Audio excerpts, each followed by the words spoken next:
Swayam Prabha. Digital India. Educated India.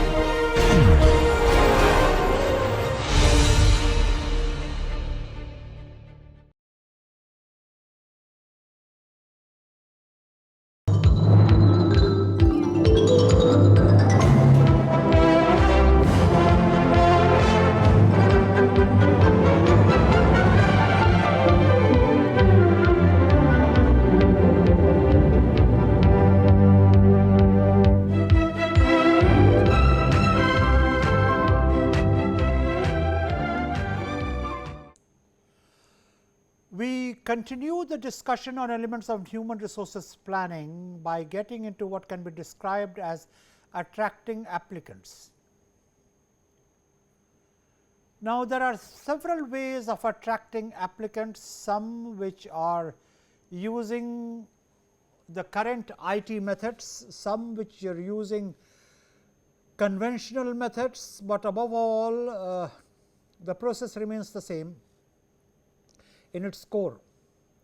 What has been added on to the traditional methods of applicant sourcing is that this has been made a task in its own right, and people are being appointed for talent hunt.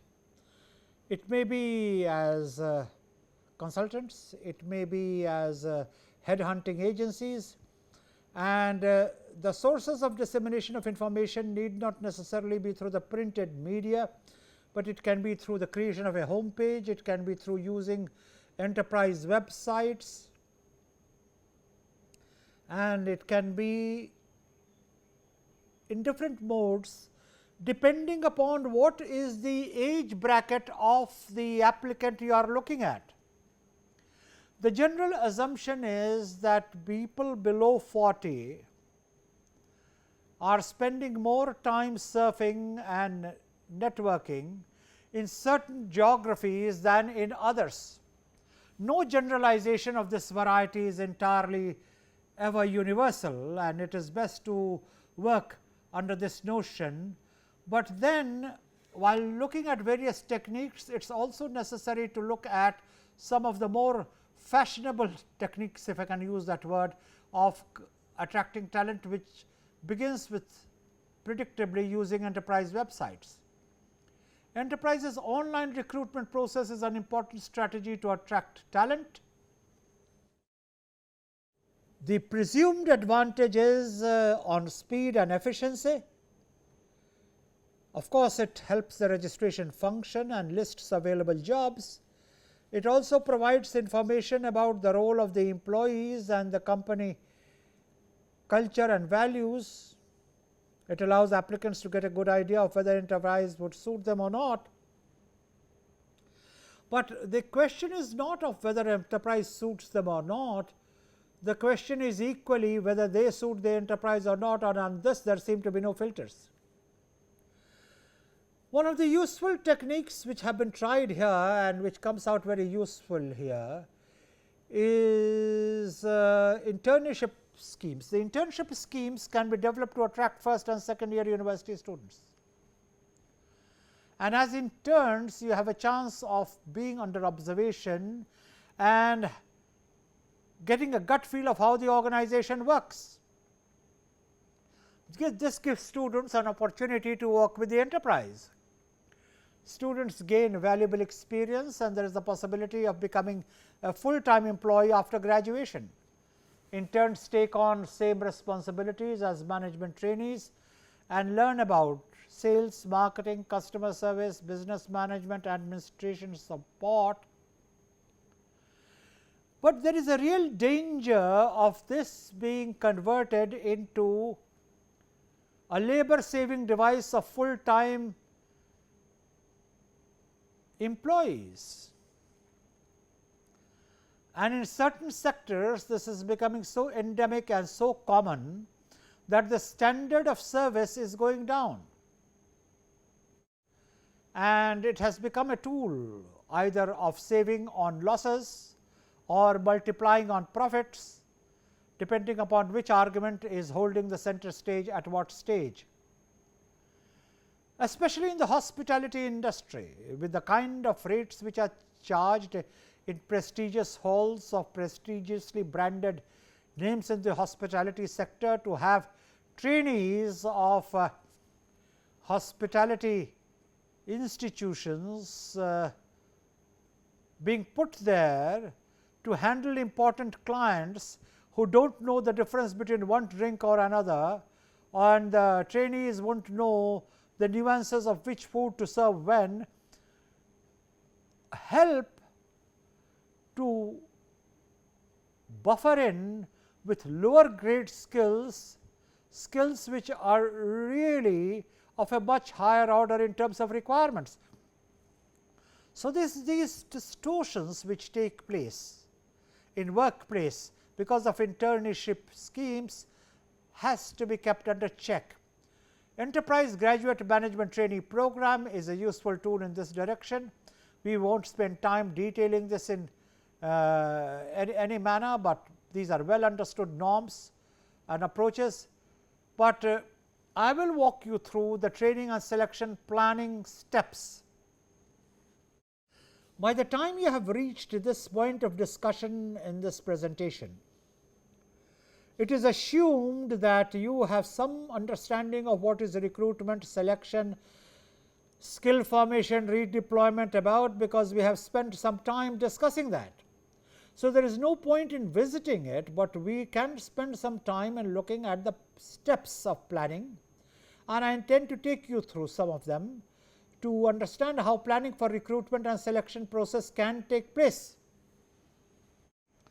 Step number 1, identify the vacancies and evaluate the needs. Indeed, much in planning begins with identification of a need. Recruitment provide opportunities to departments such as aligning staff skill sets to initiatives and goals, and planning for departmental and individual goals. So, the key words here are aligning staff skill sets to initiatives and planning for departmental and individual goals,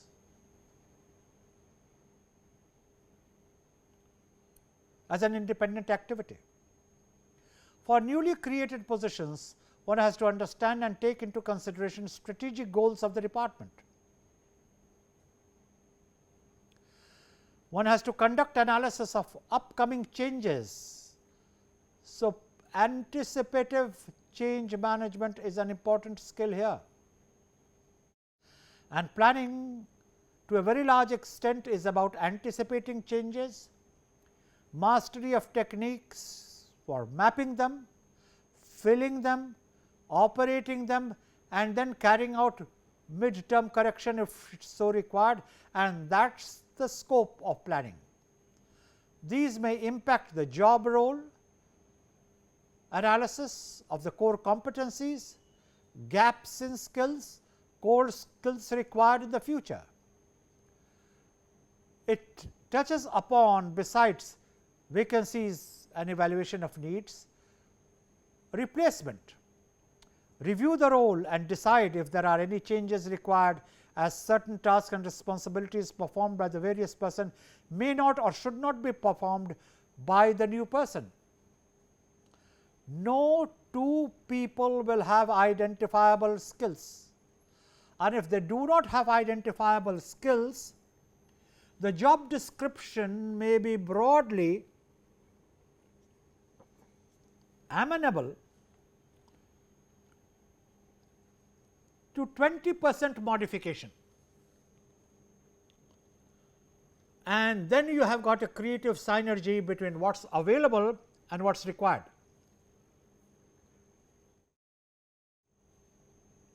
It is for the planning processes to identify this level of tolerance, and identification of a functional level of tolerance would be essential to ask basically how much of the job specifications can be modified to meet the limits of growth of the new incumbent. The changes in classification of positions from represented to non-represented will require possibly union notice and agreement. The tasks carried out by the previous employee needs to be known. Tasks to be removed or added need to be worked out. Supervisory or load representatives, budgetary responsibilities and work hours need to be looked at, which means essentially that you move from replacement, which is a transitional issue, to step 2, that is developing position description all over again, which is basically a modification of the previous job description, but it has to be made current. The upscalability is what could be asked. If once you determine the job classification and map the appropriate payroll title, the identified tasks, workflows and accountabilities, then the enabling department has to plan on how to operate and grow. Now, these tasks of identifying tasks, identifying workflows, identifying accountabilities, 3 operations are critical to organizational growth. The trouble is, in many situations they are slurred over, and worse, in many situations they are not even factored in, because it is assumed that it will take care of itself. It does not take care of itself. Neglected, it tends to get complicated, complex and creates its own jerks and jolts, which are difficult to handle at a more fossilized state. This should be converted to career planning and training by providing clear distinction between levels of responsibilities and competencies required. If used as a benchmark to assist in ensuring internal and external equity, then it can be also a part of the social responsibilities, obligations, which in many parts of the world have been put on the plate of the corporate world. Perhaps they should not have been made, but that is another debate. One has to identify the responsibilities and duties. You have heard this before. This slide will help you to get the breakup of duties and responsibilities. It will be in the domain of general information, position purpose, essential functions, minimum requirements and preferred qualifications.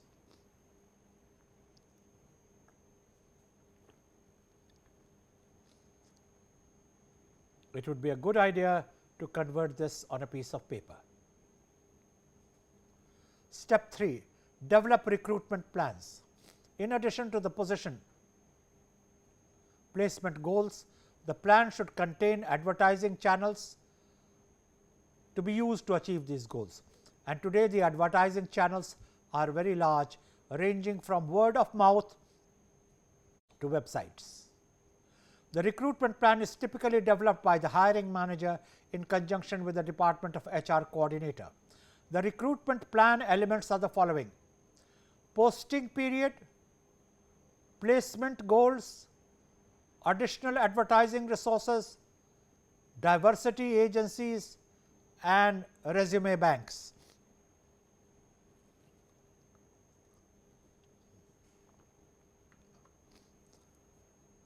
It is important to be cognizant of these elements, because these are the building blocks of recruitment. If these elements are again eliminated or one does not focus on them, there is trouble. The trouble is more latent than manifest, therefore, at times gets ignored only at the risk of causing huge damage to the actual organizational functioning. Step 4 is select and search committee, more easily stated than done.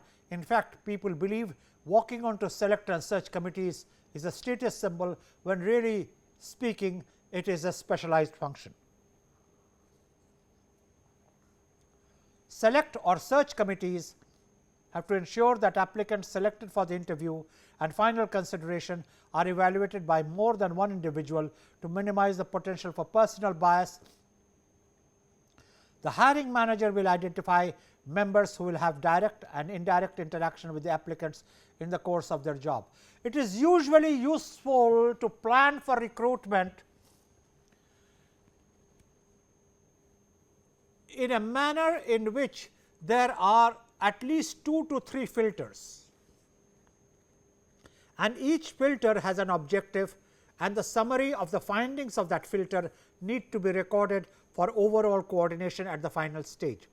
But then this methodology can vary.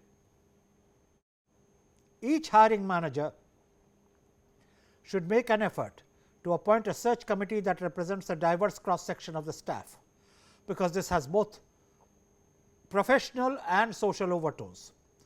The unrepresented groups and women are now being progressively put on the search committee. For positions that are frequently recruited and utilized, a search committee should be in a flowing mode, so that group thinking or collective bias does not start affecting the decisions. The hiring manager will determine the size and composition of the committee. It is recommended that the committee include at least one individual who has a strong understanding of the role. This usually goes into abeyance. You have the designated superiors there, you have interest groups there, you have a certain balance of the political forces there, but you do not always have a specialist who understands the role. In fact, this is a huge problem in recruitment for the HR area itself. Let me give you an example. You are recruiting for an industrial relations position. Either there is nobody from HR function on the panel who understands industrial relations, or worse still, you have somebody from HR, but not somebody who understands industrial relations, which is a super specialization. I have known of public enterprises, and I am quite sure this is valid of private enterprises too, in fact much more so there, constituting search committees for HR industrial relations function, and they say we must get an HR man on this. So far so good. Then they write to a prestigious institution asking for a nomination as an expert. The expert institution could not care less on who goes. They select the first man willing to go, who probably wants to go because he has a personal reason for visiting that city or that organization, or sheer boredom from his own work, and he is sent off. And in this case, I discovered that for an industrial relations job, the expert was an expert in stress management. Now, anybody who knows HR would realize that an industrial relations job has very little overlap with familiarity of expertise in stress management skills. And mind you, this was at the topmost level. We need to take the business of constitution of selection committees far more seriously than what has been done so far, because the losses which are then passed on to the organization because of a faulty judgment of the skills can be huge. If you think the story ends there, it does not. In constitution of panels, eminence is very often confused, as Professor Devendranath Sharma used to say, with eminence. You may be very eminent professional, but that eminence does not make you omniscient. It does not make you a person with skills which that exact task requires. The purpose of these illustrations is to focus attention on anybody who is willing to hear the need to constitute sensitive selection committees who have the requirements, and the trigger was to say that there should be at least one individual with a strong understanding of the role and the contribution of the department, a job specialist, technical or functional, a staff representative, a position has supervisory responsibilities. You do not need a staff representative if it is a research job, but you do need a staff representative if the position has supervisory responsibilities. An individual who will interact closely with the position or serve as the main customer needs also to be on the panel. The long and short of it is that the constitution of a panel for selection is a critical task which needs to be carried on with sufficient degree of sensitivity, and the different steps cannot be taken to be assumed. Step 5, post position and implement recruitment plans. Please read this slide carefully.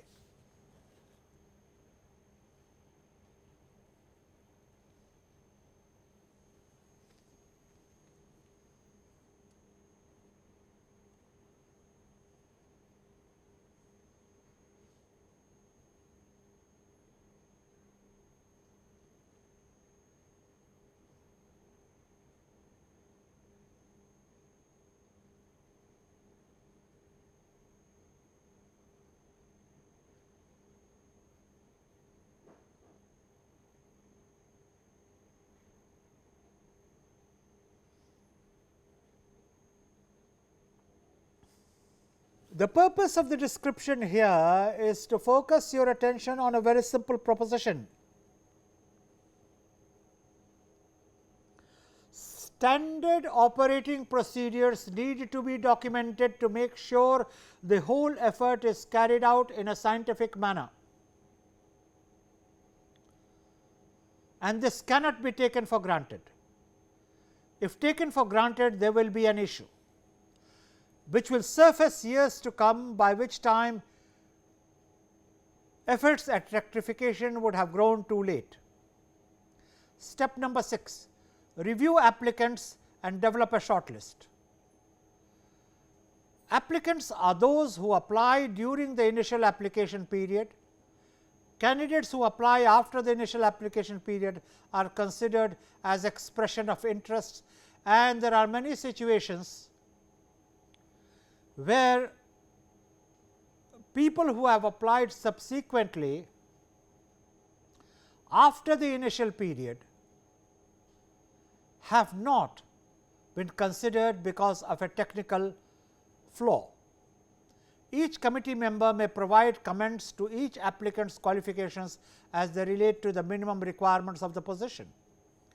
This is very rarely observed, and this is either left to the service department or the chairman to satisfy himself.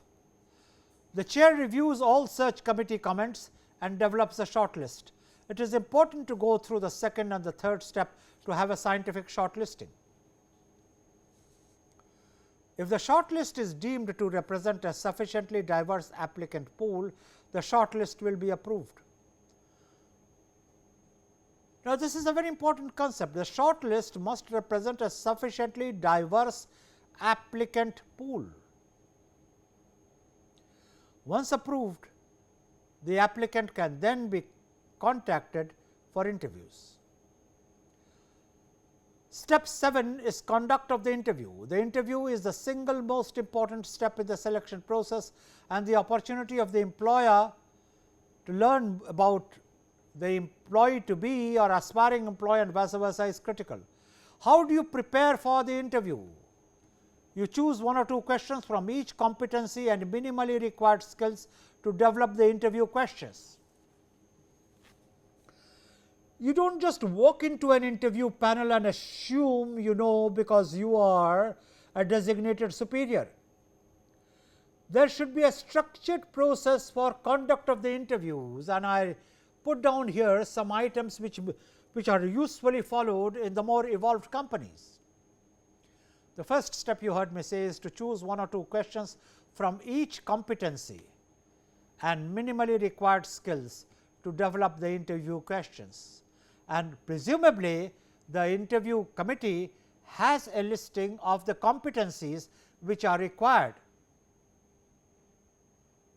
for acquittal of that job. Review the applicant's application, resume, and make note of any issues that need to be followed up, which means there is a correlation between the analysis of the applicant's profile or resume as available to the selection committee and the listing of the queries or the questions which have arisen out of the job profile or the competency required. Selection committee should determine the following. Please read this.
From a perusal of the listings made here, it is clear that the questions have to be identified, the person who is going to ask that question with supplementaries have to be identified, the sequence has to be put in position, and above all,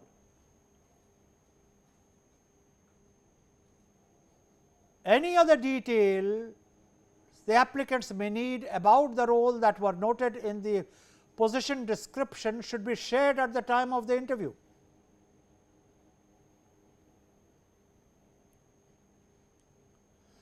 It is important to get an informed applicant.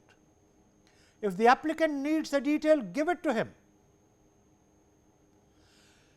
There are a lot of assumptions internal to an organization which the selection committee assumes to be generously available, which they are actually not. Like the selection committee, like the HR department, the applicant himself may be bounded by his experience and his domain. So, the last recommendation is usually observed by default, and I find it necessary to flag it.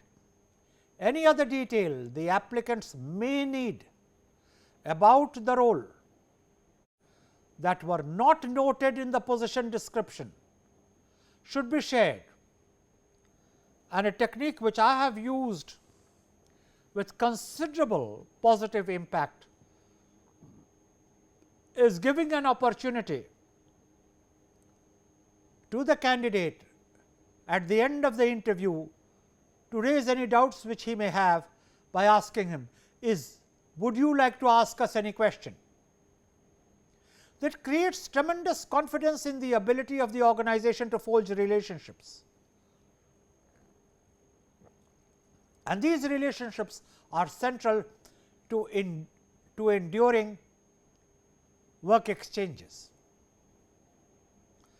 Step 8, select hire. Once the interview is over, the committee members will need to assess the extent to which each one met the selection criteria. The search committee rating sheet will be helpful in justifying decisions and making them as objective as possible. Documentation is the key and required to be in compliance with organizational requirements. I cannot adequately emphasize the need for documentation. A common failing I hope it does not even qualify for a 50% generalization, is that even where documentation is available, the selectors first identify the people, then the marking across the columns is done to suit the conclusions which have already been reached. This quite defeats the purpose of creating breakups of scoring, because the breakups of scoring are supposed to mark across the competencies required, and if one is going to be casual about assessing across the competencies, then the results of the incumbent in position will not be as satisfying as would have been otherwise. When I have raised this in course of the interviews with colleagues, they have said that the columns are too many and too large, therefore too complicated to fill, therefore reverse engineering of sorts will be the only way of meeting the technical requirements and yet not making it over powerfully improbable in operation. My recommendation to that kind of a situation is simplify the columns, cluster the traits required. If a figure has to be named for the sake of convergence, I would say have 5 columns of core traits, but let the traits and the scoring add up. Let it be a meaningful process, and you will find that the results of this kind of selection are extremely conducive to organizational growth. It is important to keep the following in mind. Please read through this.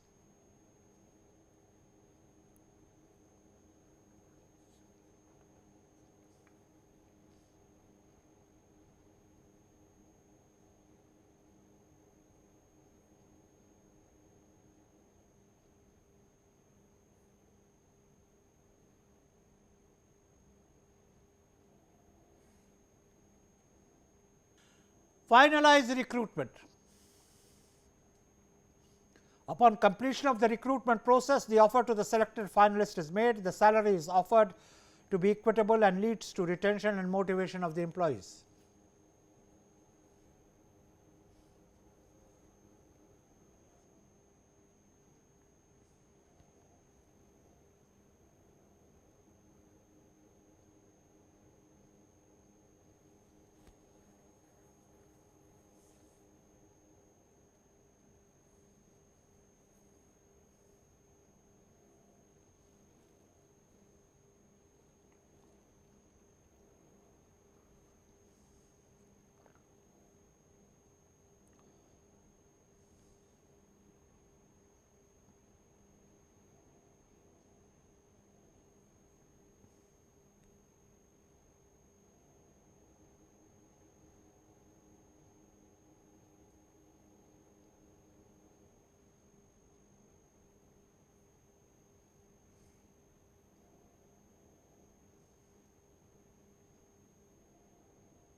We now move on to the analysis of skill formation, having gone through concerns of recruitment and selection. Now, it hardly needs emphasis to say that skill is the ability the employee and the managers carry to the tasks to make the company more effective and develop their own careers. We have also talked of leadership, and leadership also helps an organization to move forward, but there are examples of other organizational skills that are just as important that any employee in an organization can develop. In other words, the person recruited, besides the skills on the job, the technical skills, should have certain basic analytical skills, should have certain basic adjustment skills, should have certain basic coordination skills, and should be always able to manage diversity.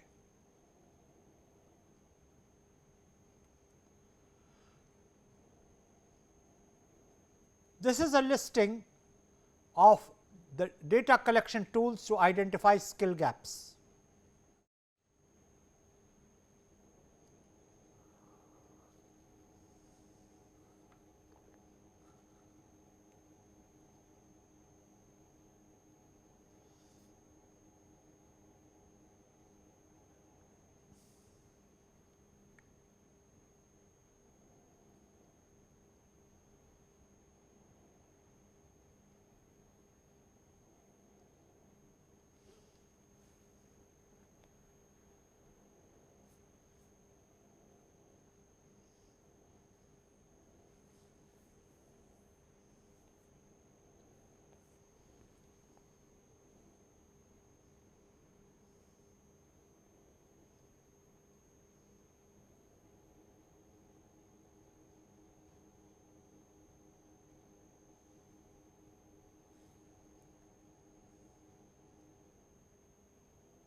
To move it forward, alternative approaches to identifying skills in the jobs require building upon traditional approaches, studying superior performance and identifying the traits, characteristics and behaviors that differentiate the average from the superior performer. The superior performer and the average performer both go around their work day, but their difference needs to be identified to push the subordinate performer to the level of the superior performer. The second approach is perform interviews and organize focus groups of managers and superior performers. These are techniques which at your stage of learning one hears it, takes it on board and moves on. Skill models by position, function and level of the company always help. One universal set of skills for all employees and positions, but focus is always on merit. One must build a common language, frame of reference for everyone. It makes it easier to compare employees to one another across positions and functions. It eases administration of selection and development practices. It helps align everyone towards a common culture and can support a quick change. To start concluding, therefore, this aspect of the discussion, it is important to recognize that skill models by position are important. Each model for each position will take considerable time, effort and expense if well done. Lack of competency commonality for position to position will make it more difficult to compare, and therefore, competency commonality must be attempted. What should be varied is the level of expertise needed from one point to another. Every time an employee moves from one position to another, they will have to learn new competencies and abandon those that they have been focusing on improving. Skill model for job function are listed here, and I think it is important to realize the same model applies to all positions within a job function. So, what one is being asked to recognize is that there are certain commonality models of traits across the organization.